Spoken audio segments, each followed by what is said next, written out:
The dark side of Elon Musk. Elon Musk, a name synonymous with innovation and success. But what lies beneath the surface? Join us as we delve into the enigmatic world of Elon Musk and uncover the dark side of his empire.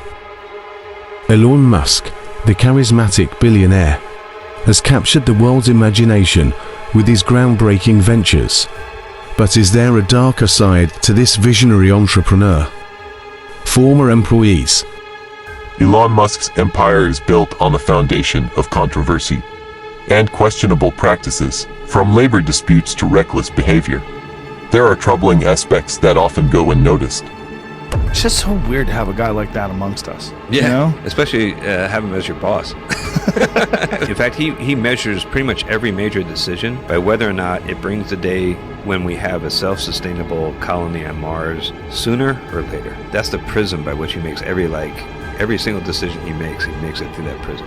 Jesus. Yes. He's doing so many different things at the same time. It's almost impossible. I don't understand how he does it. Yeah, I've seen him do it, and I still don't understand it. Matt, I'll give you a story to kind of illustrate it. Once, when I first got hired by SpaceX, we did an interview with 60 Minutes, and they interviewed Elon and myself, and Scott Pelley was the anchor. He talked to us, and he said to me, "Why did you leave NASA and come work for SpaceX? You had like the best gig in the world, going up on rockets and stuff. Why would you do that?" And I said, "Well, if you can go back in time and you were a young engineer and you had the opportunity to get in on the ground floor and work with Howard Hughes when he was doing all the crazy stuff he was doing in his day, wouldn't you want to be a part of that?" And Scott Pelley looked at me with a deer in the headlights look, because I don't think he knew what I was talking about. But I was like, but then I realized as soon as I said that, oh my God, I just made a terrible strategic error. I compared my boss to Howard Hughes, and things didn't end up that well for Howard. He went crazy, right? He went kind of crazy. He became washed his hands too much and germaphobe. He was peeing in jars, and his fingernails grew out yeah. And I was like, oh no, I really kind of stepped in it, right? So you don't want to say that about the boss, right? So it took a while. It was months later. We were driving in a rental car, just the two of us, in Florida. We had a meeting at NASA, and we were driving back to the airport to get on his airplane to come back to LA. And I'm driving the car. He's sitting in the passenger seat, and I said, "Hey, boss, remember that time we were on TV and I compared you to Howard Hughes? I just want you to know I was comparing you to the young, dashing, starlit dating Howard Hughes, not the old, decrepit, peeing in jars, fingernail guy." It's all about the timeline. Yeah.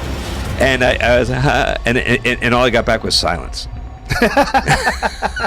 And now I'm really scared, right? And I'm sitting there waiting for him to say something. And Elon will do this, and he did this on your show, right? He kind of if you pose to him a serious question, he'll consider it, and he'll kind of go into this almost like a trance. He'll stare off into space, and you can see the wheels turning. He's focusing all of his intellect, which is considerable, on this one question, and that's what was happening. So I waited, and then he turned back to me and he said, "Garrett, I don't think it's an apt comparison." I said, "Oh, okay, good. Why? I'm curious. Why do you think that?"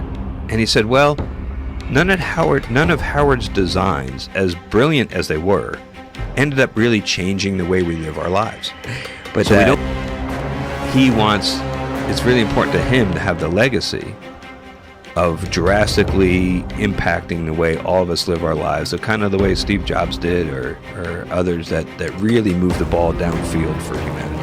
That's what's driving. He's such an unusual human. I mean, there's very few people that you could make any kind of rational comparison to, other than maybe Nikola Tesla. When you really stop and think what he's done. Yeah. And the fact that he does them all simultaneously. He's involved in the Boring Project, he's involved in Tesla and SpaceX, all simultaneously. Working for Elon Musk was like being part of a cult. The pressure to work long hours and meet unrealistic deadlines took a toll on our mental and physical well-being. Musk's treatment of workers and his disregard for labor laws have raised serious concerns. It's clear that his drive for success sometimes comes at the expense of his employees' well-being. Elon Musk is no stranger to controversy. His erratic behavior on social media has landed him in hot water on numerous occasions. Musk's tweets have ranged from insensitive remarks to market manipulation. It's a dangerous mix of power and impulsiveness that can have far-reaching consequences. Despite his reputation as an environmental champion, there are those who question Musk's commitment to sustainability. Musk's ventures, such as SpaceX and Tesla, may seem environmentally friendly on the surface, but the production processes and the carbon footprint associated with them raise serious concerns. Elon Musk's close ties to government contracts and his influence over policy decisions have raised questions about conflicts of interest. Musk's ability to sway government decisions in his favor raises concerns about the integrity of our political system. It's a fine line between innovation and undue influence. The enigma of Elon Musk continues to captivate the world, but it's important to remember that even the brightest stars cast shadows. Join us as we explore the dark side of Elon Musk's empire, challenging the narrative and questioning the true impact of his ventures.